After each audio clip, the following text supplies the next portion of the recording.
নমস্কার, এসকেআর online YouTube চ্যানেলে তোমাদের প্রত্যেককে স্বাগত। এই বছরের সবথেকে গুরুত্বপূর্ণ নিয়োগ রাজ্যে গ্রামীণ ব্যাংকগুলোতে নতুন নিয়োগ, যেখানে 9000 প্লাস শূন্য পদে গ্রামীণ ব্যাংকে নিয়োগ করা হচ্ছে। নিজের জেলাতে নিজের এরিয়াতে চাকরি করার একটা সুবর্ণ সুযোগ, যেখানে 9000 প্লাস শূন্য পদে নিয়োগ করা হচ্ছে। আবেদন প্রক্রিয়া শুরু হয়ে গেল 7/6/2024 থেকে, আবেদন চলবে 27/6/2024 পর্যন্ত। আমি অলরেডি কিছুদিন আগে ভিডিও করে জানিয়েছি সেই নিয়োগের বিজ্ঞপ্তি প্রকাশিত হলো 7/6/2024 থেকে, আবেদন শুরু হলো, আবেদন চলবে 27/6/2024 পর্যন্ত। অত্যন্ত গুরুত্বপূর্ণ ভ্যাকেন্সিস, যেখানে মেল এবং ফিমেল প্রত্যেকে অ্যাপ্লাই করতে পারো। নিজের জেলাতে নিজের এরিয়াতে চাকরি করার একটা সুবর্ণ সুযোগ আছে। এখানে প্রত্যেকটা ডেট উল্লেখ করা আছে, অবশ্যই একবার দেখে নেবে কোন কোন ডেটে কোন পরীক্ষা হচ্ছে, কি করে সিলেকশন হচ্ছে, প্রত্যেকটা শিডিউল এখানে উল্লেখ করা আছে। এবং কোন পরীক্ষা তোমাদের দিতে হবে, কত নম্বরের পরীক্ষা হবে, প্রত্যেকটা বিষয় আমি স্টেপ বাই স্টেপ জানাবো। তো অবশ্যই ভিডিওটি সম্পূর্ণ দেখো। এবং প্রথমে জানিয়ে দিচ্ছি, এই রাজ্য থেকে যারা অ্যাপ্লাই করবে তোমরা বাংলা ভাষায় পরীক্ষা দিতে পারবে। বাংলা ভাষায় নিজের ভাষায় পরীক্ষা দিতে পারছো। পরীক্ষার সেন্টার কোন কোন জেলাতে আছে প্রত্যেকটা বিষয় স্টেপ বাই স্টেপ জানাবো। প্লাস অ্যাপ্লাই করার জন্য কত অ্যাপ্লিকেশন ফি দিতে হবে সেটাও আমি তোমাদের ভিডিওতে জানাবো। তো ভিডিওটি দেখতে থাকো, খুবই ইম্পর্টেন্ট ভিডিও, যেখানে 9000 প্লাস শূন্য পদে গ্রামীণ ব্যাংকে নিয়োগ করা হচ্ছে। অত্যন্ত গুরুত্বপূর্ণ ভ্যাকেন্সিস, অবশ্যই তোমরা ভিডিওটি দেখতে থাকো। এই মুহূর্তে জানিয়ে দিচ্ছি রাজ্যের কোন কোন ব্যাংকে নিয়োগ করা হচ্ছে। বঙ্গীয় গ্রামীণ বিকাশ ব্যাংক, যেটার হেড অফিস মুর্শিদাবাদে আছে। শুধুমাত্র মুর্শিদাবাদ নয়, মুর্শিদাবাদ হচ্ছে হেড অফিস, পাশাপাশি আরও বিভিন্ন জেলাতে তোমরা ব্রাঞ্চ পেয়ে যাবে, সেখানে তোমাদের পোস্টিং হবে। বঙ্গীয় গ্রামীণ বিকাশ ব্যাংকে নিয়োগ করা হচ্ছে। পাশাপাশি পশ্চিমবঙ্গ গ্রামীণ ব্যাংকে নিয়োগ করা হচ্ছে, যার হেড অফিস হাওড়াতে আছে। হাওড়ার পাশাপাশি বিভিন্ন জেলার ব্রাঞ্চে তোমাদের এখানে নিয়োগ করা হচ্ছে। আরও একটি গুরুত্বপূর্ণ ব্যাংকে নিয়োগ করা হচ্ছে, উত্তরবঙ্গ ক্ষত্রিয় ব্যাংকে নিয়োগ করা হচ্ছে, যার হেড অফিস কোচবিহারে। পাশাপাশি কোচবিহারের পাশাপাশি আরও বিভিন্ন জেলাতে তোমরা সুযোগ পাবে, যেমন দার্জিলিং, জলপাইগুড়ি, আলিপুরদুয়ার, কালিম্পং, এই সমস্ত জেলাতে তোমাদের পোস্টিং হবে। অত্যন্ত গুরুত্বপূর্ণ ভ্যাকেন্সিস, বারবার বলছি, যোগ্যতা থাকলে অবশ্যই অ্যাপ্লাই করতে পারো। এই মুহূর্তে দেখে নিচ্ছি আবেদন করার জন্য বয়স তোমাদের কত থাকতে হবে। অফিস অ্যাসিস্ট্যান্ট মাল্টিপারপাস পদে আশা করি কম বেশি প্রত্যেকে অ্যাপ্লাই করতে পারবে। এই পদে অ্যাপ্লাই করার জন্য যেটা বয়স থাকতে হচ্ছে 18 থেকে 28-এর মধ্যে।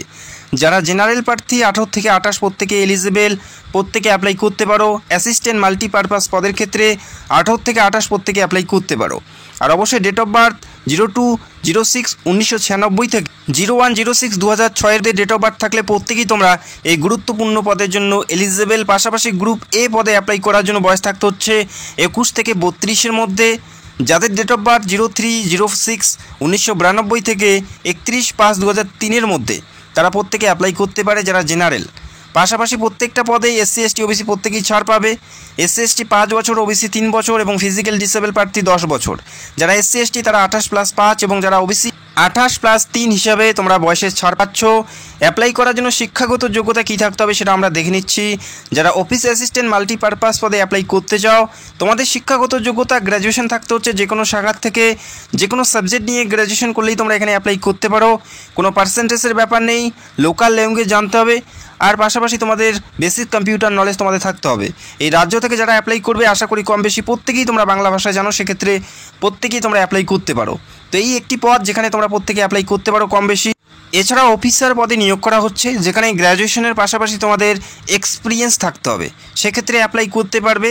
তো যে পদে কম বেশি প্রত্যেকে অ্যাপ্লাই করতে পারো সেই পদ নিয়েই আলোচনা করছি।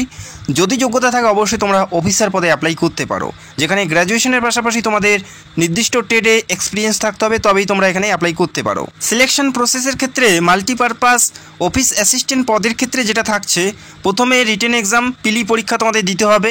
4টা করে অপশন পাবে, সেখান থেকে সঠিক উত্তর তোমাদের বেছে নিতে হবে। MCQ টাইপের পরীক্ষা থাকছে। যে পরীক্ষা দিতে হচ্ছে, যে পরীক্ষার বিষয়বস্তুগুলো দেখে নাও। রিজনিং, নিউমেরিক্যাল এবিলিটি 40-80টি প্রশ্ন থাকছে, 80 নম্বরের পরীক্ষা থাকবে, যেখানে 45 মিনিট তোমরা পরীক্ষার জন্য সময় পাবে। বাংলা ভাষায় পরীক্ষা দিতে পারবে, এটা কিন্তু একটা প্লাস পয়েন্ট। বাংলা ভাষায় পরীক্ষা দিতে পারছো, যারা অ্যাপ্লাই করে প্রত্যেকের এই পরীক্ষা দিতে হবে। এই পরীক্ষা যে সকল প্রার্থী সফলভাবে পাশ করবে তারা মেন পরীক্ষার জন্য ডাক পাবে। এবং মেন পরীক্ষা কী আছে অবশ্যই দেখে নাও, যেখানে রিজনিং থেকে 40টি প্রশ্ন 50 নম্বরের, কম্পিউটার নলেজ থেকে থাকবে 40টি প্রশ্ন 20 নম্বরের, জেনারেল অ্যাওয়ারনেস থেকে 40টি প্রশ্ন 40 নম্বরের, ইংলিশ অথবা হিন্দি যে কোনো একটি ভাষায় তোমাদের দিতে হচ্ছে, সেখানে 40টি প্রশ্ন 40 নম্বর। এরপরে থাকছে নিউমেরিক্যাল এবিলিটি, যেখানে 40টি প্রশ্ন 50 নম্বরের, টোটাল 200 নম্বরের পরীক্ষা, যেখানে 200টি প্রশ্ন থাকবে। পরীক্ষার জন্য সময় পাবে 2 ঘন্টা। বাংলা ভাষায় তোমরা পরীক্ষা দিতে পারো। এই মেন পরীক্ষার মাধ্যমে নিয়োগ করা হচ্ছে। এই পরীক্ষা যে যত ভালো দিতে পারবে তার হাতেই তত বেশি সুযোগ থাকবে। এই পরীক্ষার উপরেই বেস করে মেরিটের মাধ্যমে নিয়োগ করা হচ্ছে। এই রাজ্য থেকে যারা পরীক্ষায় বসবে তারা বাংলা ভাষায় পরীক্ষা দিতে পারবে, ইংলিশ হিন্দি ছাড়াও বাংলা ভাষায় পরীক্ষা দিতে পারবে। দেখতেই পাচ্ছ বাংলা ভাষায় পরীক্ষা দিতে পারবে। এবং এই রাজ্যে পিলি পরীক্ষার এক্সাম সেন্টারগুলো দেখে নাও, আসানসোল, বর্ধমান, দুর্গাপুর, হুগলি, হাওড়া, কল্যাণী, শিলিগুড়ি এবং কলকাতাতে তোমরা পরীক্ষার সেন্টার পাবে। তো আশা করি পরীক্ষার সেন্টার নিয়ে কারো কোনো প্রবলেম হবে না। এবং মেন পরীক্ষা কলকাতা এবং শিলিগুড়িতেই তোমাদের মেন পরীক্ষা হবে। এবং পিলি পরীক্ষা আসানসোল, বর্ধমান, দুর্গাপুর, হুগলি, হাওড়া, কল্যাণী, কলকাতা এবং শিলিগুড়িতে তোমরা পিলি পরীক্ষা দিতে পারছো। এবং অ্যাপ্লাই করার জন্য অ্যাপ্লিকেশন ফি কত দিতে হচ্ছে, যারা SC ST এবং PWD প্রার্থী তাদের ক্ষেত্রে 175 টাকা, যারা SC ST এবং PWD এবং যারা অল আদার্স প্রার্থী তাদের ক্ষেত্রে 850 টাকা অ্যাপ্লিকেশন ফি তোমাদের দিতে হবে। তো আশা করি তোমরা বুঝতে পারলে। আবেদন বর্তমানে চলছে। IBPS এর অফিসিয়াল ওয়েবসাইটে গিয়ে তোমাদের স্টেপ বাই স্টেপ অ্যাপ্লাই করতে হবে। অ্যাপ্লাই করার জন্য অফিসিয়াল ওয়েবসাইটের লিঙ্ক তোমরা ভিডিওর নিচে পেয়ে যাবে। 7/6/2024 থেকে এখানে আবেদন শুরু হয়েছে, আবেদন চলবে 27/6/2024 তারিখ পর্যন্ত। এই তারিখের মধ্যেই তোমাদের অ্যাপ্লাই পুরোপুরি সম্পূর্ণ করতে হবে। যদি অ্যাপ্লাই করতে কারো কোনো প্রবলেম হয় সেটা অবশ্যই কমেন্ট করে জানাবে। যারা তোমরা পরীক্ষার পুরো সিলেবাস জানতে চাও সেটা অবশ্যই কমেন্ট করে জানাবে। পিলি এবং মেন পরীক্ষার পুরো সিলেবাস নিয়ে ভিডিও করার চেষ্টা করব, যাতে তোমরা প্রত্যেকটা বিষয় স্টেপ বাই স্টেপ জানতে পারো এবং ভালো পরীক্ষা দিতে পারো। যেহেতু পরীক্ষা একটা বেশি দেরি নেই, যেখানে 9000 শূন্য পদে নিয়োগ করা হচ্ছে। অ্যাপ্লাই করার জন্য অফিসিয়াল ওয়েবসাইটের লিঙ্ক তোমরা ভিডিওর নিচে পেয়ে যাবে, সেখান থেকেই সরাসরি অ্যাপ্লাই করতে পারো। তো ভিডিওটি দেখার জন্য অসংখ্য ধন্যবাদ। এবং যারা চ্যানেলে নতুন দর্শক চাইলে অবশ্যই আমাদের চ্যানেলটাকে সাবস্ক্রাইব করে রাখতে পারো। Thank you so much.